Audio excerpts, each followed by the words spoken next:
developed by the Monash University Computer Centre for teaching students about computers and computer programming.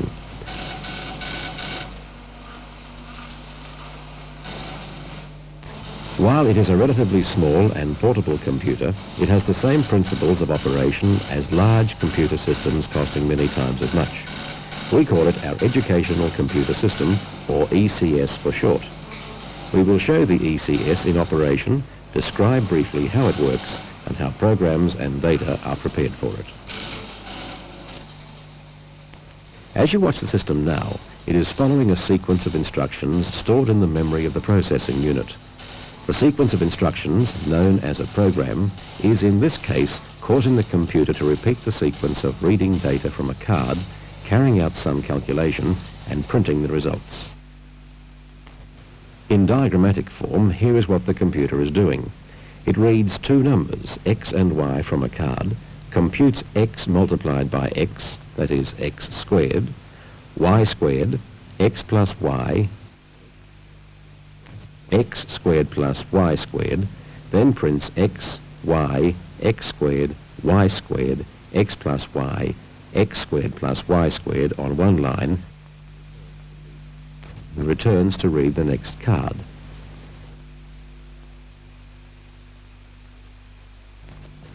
This sequence of operations, which we call a procedure, has been expressed in a code known as a programming language, to form a program which in turn has been recorded on cards and fed into the computer's memory.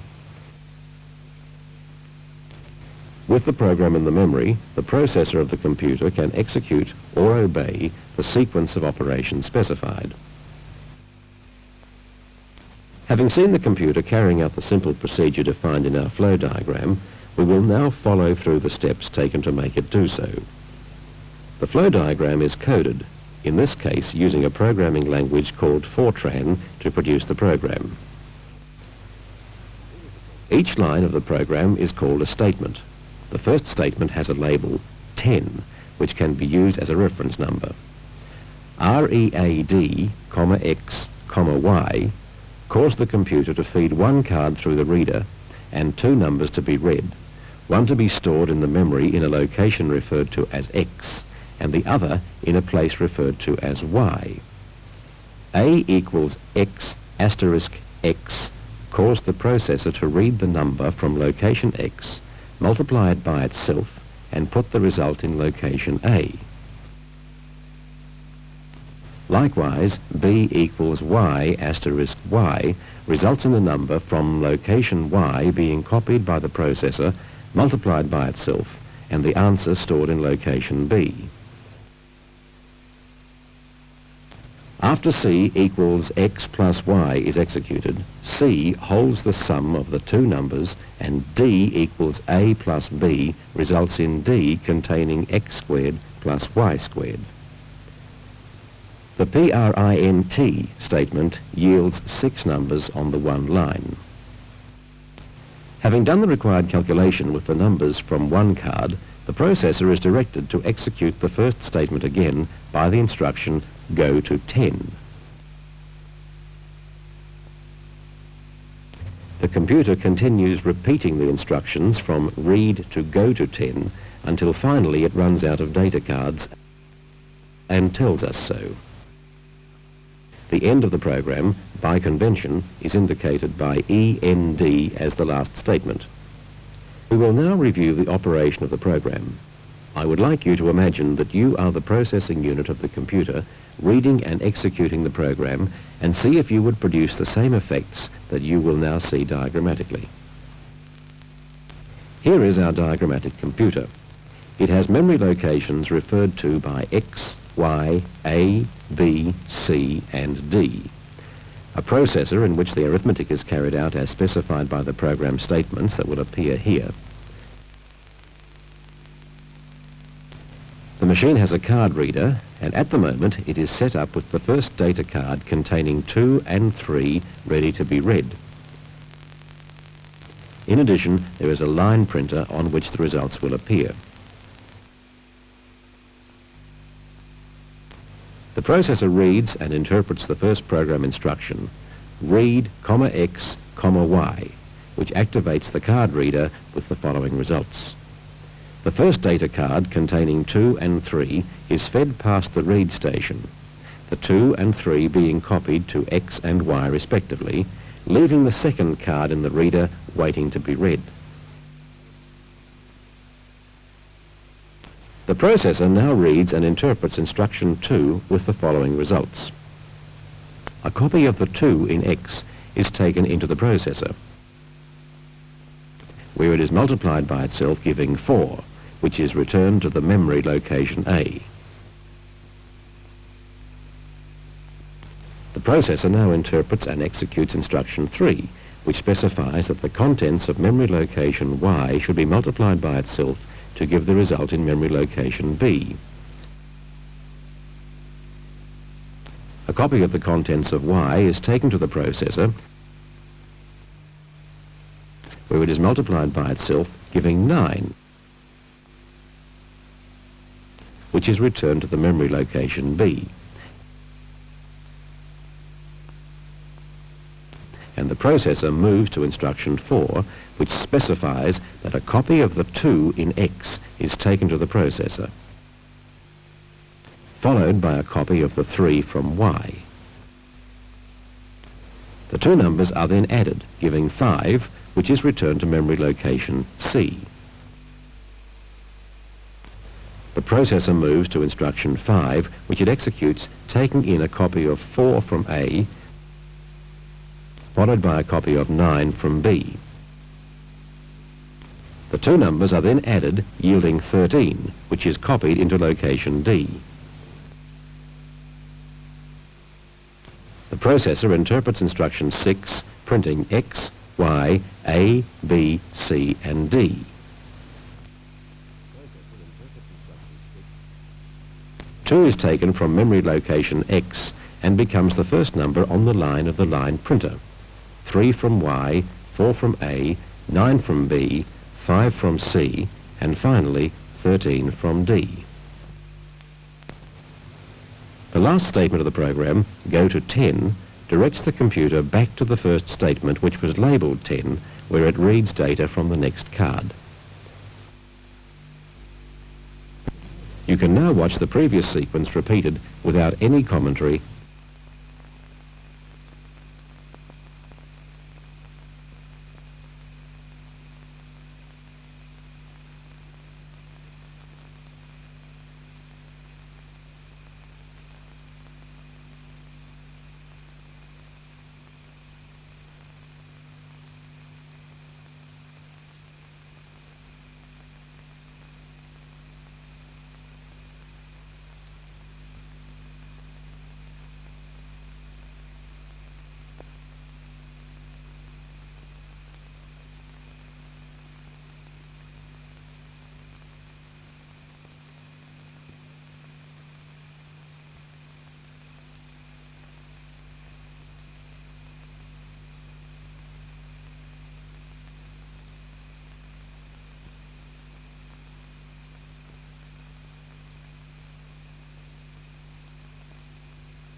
We are now in the position where we have written a program, and the next step is to encode it on cards. For the ECS system, this is done by marking cards with a pencil. Starting with the first statement of the program, we write it across the top of the card. The machine does not read this, but it helps us to see what we have on the card. Next, we encode each item by marking the appropriate place with an HB pencil. Label 10 goes in the first section of the card. READ is encoded with one mark in the second section.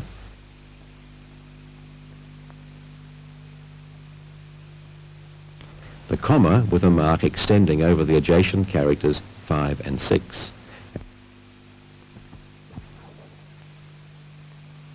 And so on to complete the statement. The process is continued, coding one statement to a card to build up a program deck. Here you see a deck of mock-up cards. As this program operates on data cards, we must code the data in a similar way. On the first card we encode 2.0 and 3.0, again writing on top of the card before marking the boxes. We now have the two components of the deck of cards representing a job for the computer. These are assembled to form the job deck by the addition of 3 more cards. First, the job card is coded as *JOB, comma, 1234, comma, 1234 being an account number, FTN, comma, specifying that the Fortran compiler program is needed to read the program and compile it into the system's memory, and CJB, identifying the owner of the job. Secondly, the computer requires all data to be preceded by an asterisk data card. Finally, all decks must end with an asterisk end card. Now we have the complete job deck. Asterisk job, followed by the Fortran program, followed by asterisk data and the data cards, and finally asterisk end. Note that the asterisk end and the END card are not the same. The complete deck goes into the card reader. The ready button is pressed, the job card is read, the Fortran compiler is selected from the computer's program library, the program is compiled and printed, then it is executed. Here is the output. At the top the heading, followed by the job card printed, then the program listed as it is compiled to memory.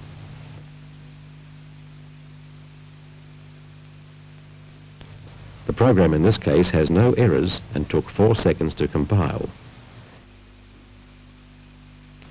There are 2 lines of output, the first corresponding to the data on the first card, 2 and 3 with the results 4, 9, 5 and 13,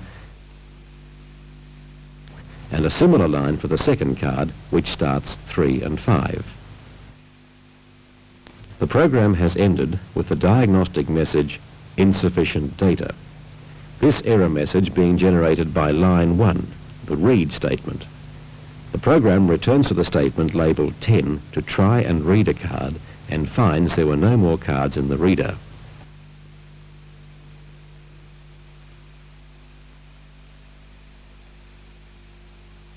Finally, at the end of the listing, we have the run profile. This gives a reference number to each line of the program and the number of times each statement was executed. The statements 2 through 7 have each been executed twice. This is what we would expect if the program read 2 data cards. The first statement, however, the read statement, has been executed 3 times. The third time was when the machine found there were no more data cards and gave the message insufficient data. Finally, we have the total job time of 8 seconds. Here seems to be a good point to summarize what has been covered so far. We started with a procedure which we expressed as a flow diagram, then as a program, in this case using the programming language Fortran. The program was then coded onto cards to form the program deck.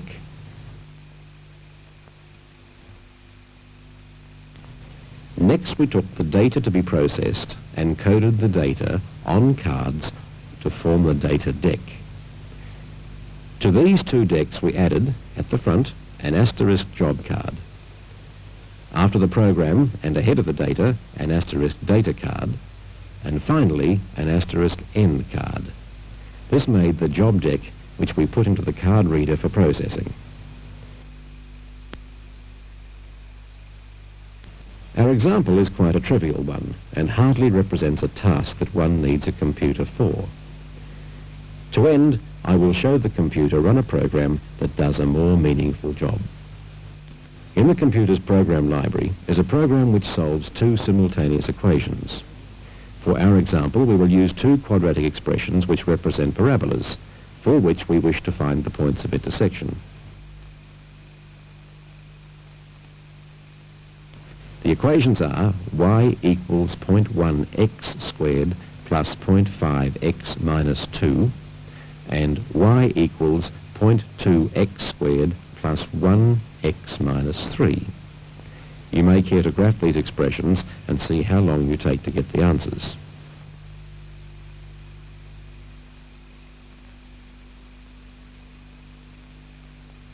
The program requires the data to be presented as the number of coefficients and their values for each equation and the range to be used for graphing the results.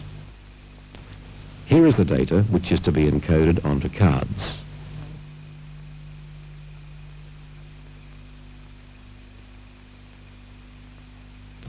The job card specifying the name of the library program to be used, POLYF. The asterisk data card precedes the data. The first data card has a title for which we have used parabola. The second card indicates the number of equations, in this case 2. The third card indicates the coefficients of the first parabola. There are 3 coefficients, 0.1x squared plus 0.5x minus 2. The second equation also has 3 coefficients, 0.2x squared plus 1x minus 3. And the range of x to be used in graphing is minus 10 to plus 10, and the same range is used for y. Finally, we have the asterisk end card. This data is encoded on cards to make the job deck, which is inserted in the reader. The job card read and the program selected from the library. The data cards are read, the coefficients of the polynomial presented, and the graph produced. You will notice that the machine prints the graph on its side, which happens to be the easiest way to generate it.